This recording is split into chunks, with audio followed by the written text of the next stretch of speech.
Isaiah 53 preaches about the coming Messiah and just what he would face.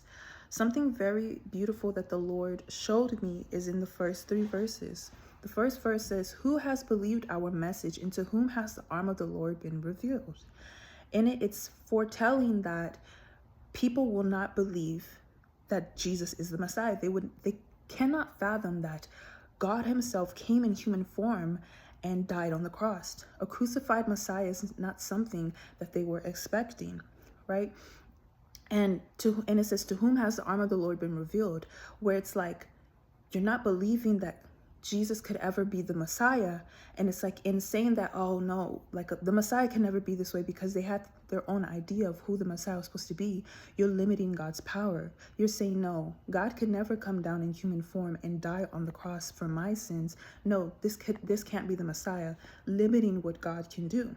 In verse 2, it says, "He grew up before him like a tender shoot, like a young plant, and like a root out of dry ground." Jesus, the Messiah came in the most unlikely form, in a form that they were not expecting. They were not expecting God to come in the form of man. They were not expecting the Messiah to be God. They could not imagine that. He came in a form that they were not expecting, which is another reason why God says to cast down every imagination that exalts itself higher than the knowledge of God. God never told you that the Messiah was going to look like how they were expecting him to look. He didn't say that. Amen. So in verse 2, it also says, "He had no beauty or majesty to attract us to him, nothing in his appearance that we should desire him." There was nothing in the appearance of the Messiah that made him look like the Messiah to them. According to their own expectations, they had their expectations. They had an image in their mind of who the Messiah was supposed to be. And Jesus did not fulfill that for them, which is why they denied him. There was nothing that attracted him. Jesus came in the form of a servant. Jesus didn't have a place to lay his head. He came and rode on a donkey.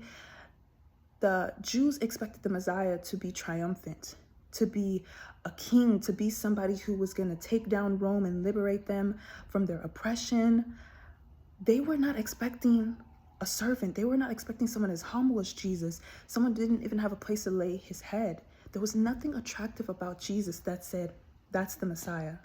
Yeah, he did miracles and all these things, but nothing about that was attractive enough for him to fill that position of Messiah. And verse 3 says, "He was despised and rejected by mankind, a man of suffering and familiar with pain, like one from whom people hide their faces. He was despised, and we held him in low esteem." We looked at Jesus so lowly. He was despised and rejected by mankind. These verses talk about they reveal a very important message that God, I believe, wants me to share, which is that we cannot be blinded by outward appearance. When God sent Samuel to the family of David, right, to go and pick a new king after Saul messed up, so it's time to pick a new king, and he was going to the family of David, and he was Samuel, I believe he came across the first son of in David's family, right? And he thought it was supposed to be him, but God said it's not him. God said, "I do not look at outward appearance like men do, but God looks inwardly," right? And it's like, and that's how David ended up being picked. The one that you would least expect, the most unlikely person to fit the role of king, was who God chose to be king. And it relates to this because what is our expectations, whether it's for marriage, whether it's for a friendship, whether it's for a job, whether it's for a calling? Do we have expectations of how it's supposed to look like, how this person is supposed to look like, how this job is supposed to look like, how much this job is supposed to pay? Do we have an expectation? If we have this image in our mind of how these things are supposed to look like, and when it comes, right, and it doesn't fulfill that, we'll immediately reject it. We'll immediately despise it. And it's like, what if that's where God wanted you to be? What if that was God's doing? What if God wanted you to accept the thing that was the most unattractive? What if God wanted you to accept the job, even though it didn't pay as much as you would hoped? But if God told you to go there, then that's where he wants you to be. What if God told you this is your husband, this is your wife, but because they look a certain way, maybe they're not put together, maybe they're not in your mind who your ideal person would be to marry, like based off of looks. That's not who you would want to marry, but God said, this is your husband, this is your wife.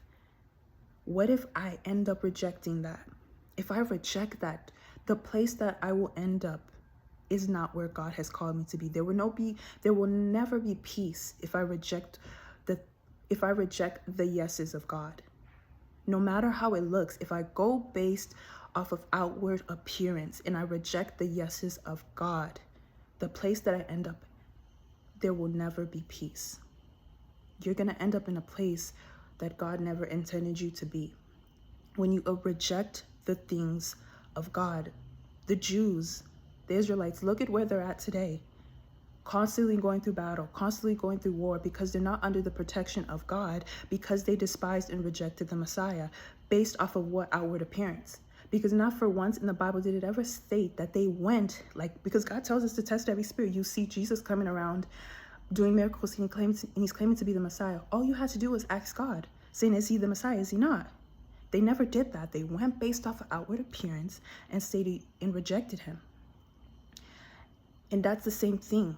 When God tells us something, when you know 100% for sure that God is saying, go here, this is your husband, this is your wife, this is join this fellowship, join this church and stuff like that, just go.